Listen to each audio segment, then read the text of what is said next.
Bonjour Jacques Perrin et Jacques Cluzot, c'est un film événement, les saisons, c'est 20 000 ans d'histoire au cœur du monde sauvage après le peuple migrateur et océan. C'est un film exceptionnel, vraiment, Jacques Perrin, vous avez voulu rendre un hommage à cette nature si belle qui est à côté de nous. Oui, on a tendance à l'oublier. Quand on parle de nature belle, sauvage, libre, on imagine tout de suite, par les habitudes de ce que l'on voit au cinéma, donc les rivages et les forêts les plus lointaines, c'est l'Amazonie, c'est l'Indonésie. Et on s'est dit, mais si, quand même, il y a l'Europe, elle existe, elle a existé. Et quand on regarde un peu ce qui se passe dans notre nature, dans nos territoires, bah, c'est vrai qu'il y a pas une grande diversité. Alors, on a fait une chronique sur les animaux, mais on a voulu faire aussi une chronique dans le temps. Oui. Et c'est pour ça que ce film commence il y a 15-20 000 ans. Oui, Jacques Cluzot, les saisons, c'est finalement le côté éternel de cette nature qui est là, qui est belle, mais qu'il faut protéger.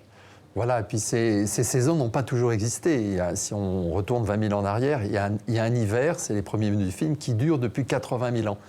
Voilà, et à un moment donné, le cycle des saisons se met en route avec l'arrivée de la forêt sur l'Europe, et le film va décliner l'histoire jusqu'à aujourd'hui en suivant ce rythme des saisons. Un immense poème à la nature, les saisons, Jacques Perrin, Jacques Cluzot.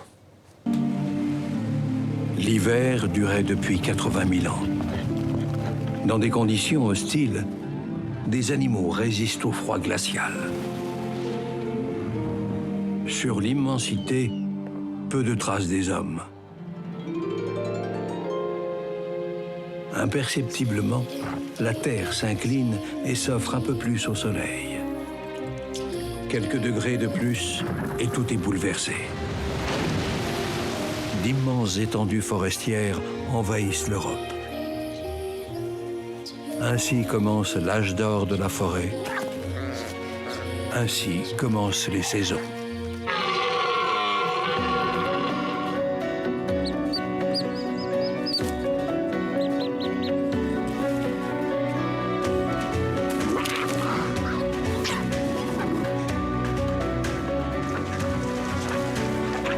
Il y a des images, vraiment des images étonnantes, Jacques Perrin, des images d'anthologie, on y voit des combats, on y voit les animaux chez eux, entre eux. Oui, oui. Mais c'est vrai que ces animaux-là, enfin les grands animaux ont été là il y a quelques siècles et sinon quelques millénaires. Donc on est allé aux frontières de l'Europe, c'est-à-dire en Roumanie, c'est en Pologne et puis aussi très au nord en Norvège, pour trouver ces animaux qui auparavant étaient chez nous, étaient sur notre territoire. Et de façon à se rendre compte que si l'on voulait, on met la nature en éveil. On ne travaille pas sur la... On la laisse faire. Et au bout d'un certain temps, on va voir que la différence des plantes va réapparaître et les animaux vont revenir.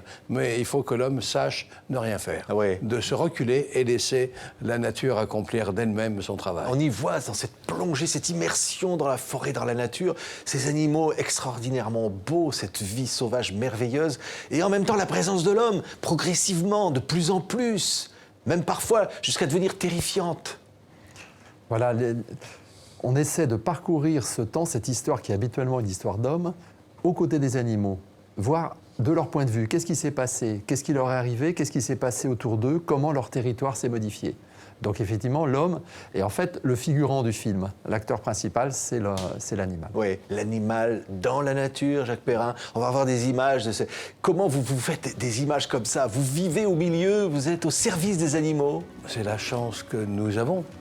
Quand on fait ces films, c'est parce qu'il y a effectivement matière à faire un film, mais c'est parce que nous et nos équipes, on adore, on aime se retrouver dans la nature. Auparavant, c'était dans les airs, un univers à 3 dimensions, comme dans l'océan, mais là, on voulait être chez nous. Et on s'aperçoit qu'il y a quelques animaux qui subsistent, que l'on voit encore dans les campagnes, mais très loin. Oui. C'est-à-dire, il y a la présence de l'homme, donc ils ont peur.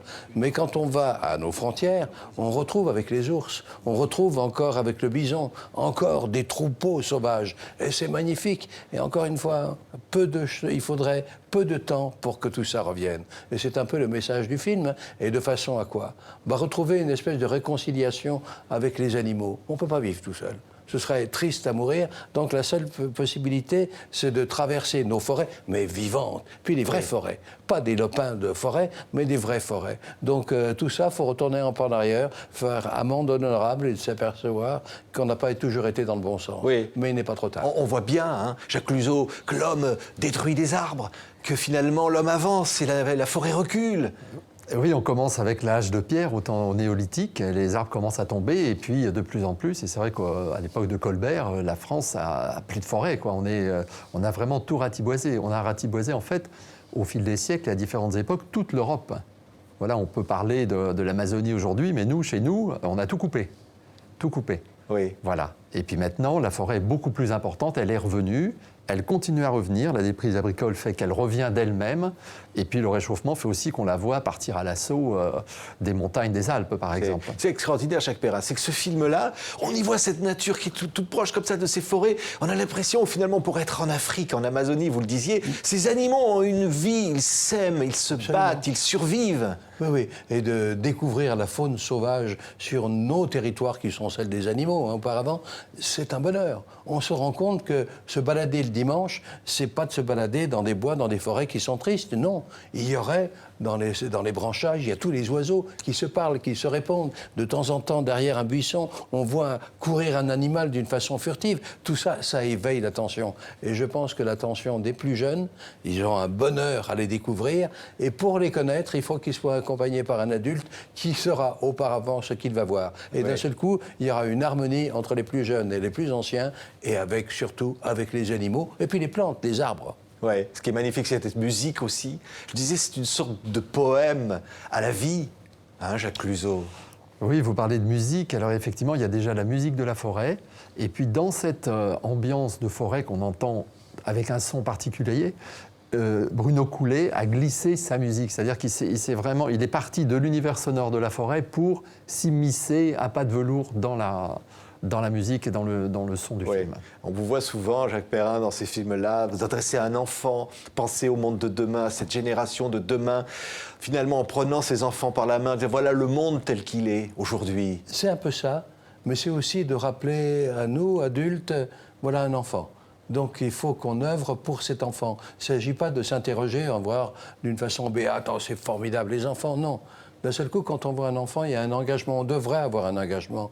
C'est quand même grave. Et si un enfant ne grandit pas bercé par la nature, intéressé, émerveillé par la nature, il lui manquera quelque chose. Et s'il lui manque quelque chose, ce sera l'intérêt aux autres, et l'intérêt tout simplement, la compassion pour les animaux et un véritable rapport avec les autres. Les autres, c'est les êtres humains. Ce film-là, c'est de se dire si un jour on le regardait ou quelqu'un le voit et se dise ce monde-là n'est plus. Ce serait ça, finalement, la pire des tragédies, Jacques Perrin. Ce serait atroce. Ce serait atroce. Vous vous rendez compte si, au lieu de se balader dans les prairies, dans les bois, on se baladait sur le macadam, on se baladait autour du béton, si on regardait toutes ces cités, qu'elles soient construites à l'infini, et on prend des routes qui n'en finissent plus, ce sont des hauts murs. Mais arrêtons, arrêtons. Formidable. Maintenant, j'ai l'impression que toutes les constructions se font tout à côté des villages. Il y a les surfaces, les nouvelles surfaces commerçantes et tout. Mais arrêtons un petit peu, parce qu'il y va de notre oxygène et il y va aussi de notre pensée morale. Vous disiez poème cinématographique, poème. La nature, c'est un poème et tout le monde peut ou devrait aller autour de chez lui et rencontrer cette nature. Merci beaucoup Jacques Perrin, merci beaucoup Jacques Cluzot. Les Saisons, c'est un très très beau film. Merci d'avoir été nos invités. Merci. Merci à vous.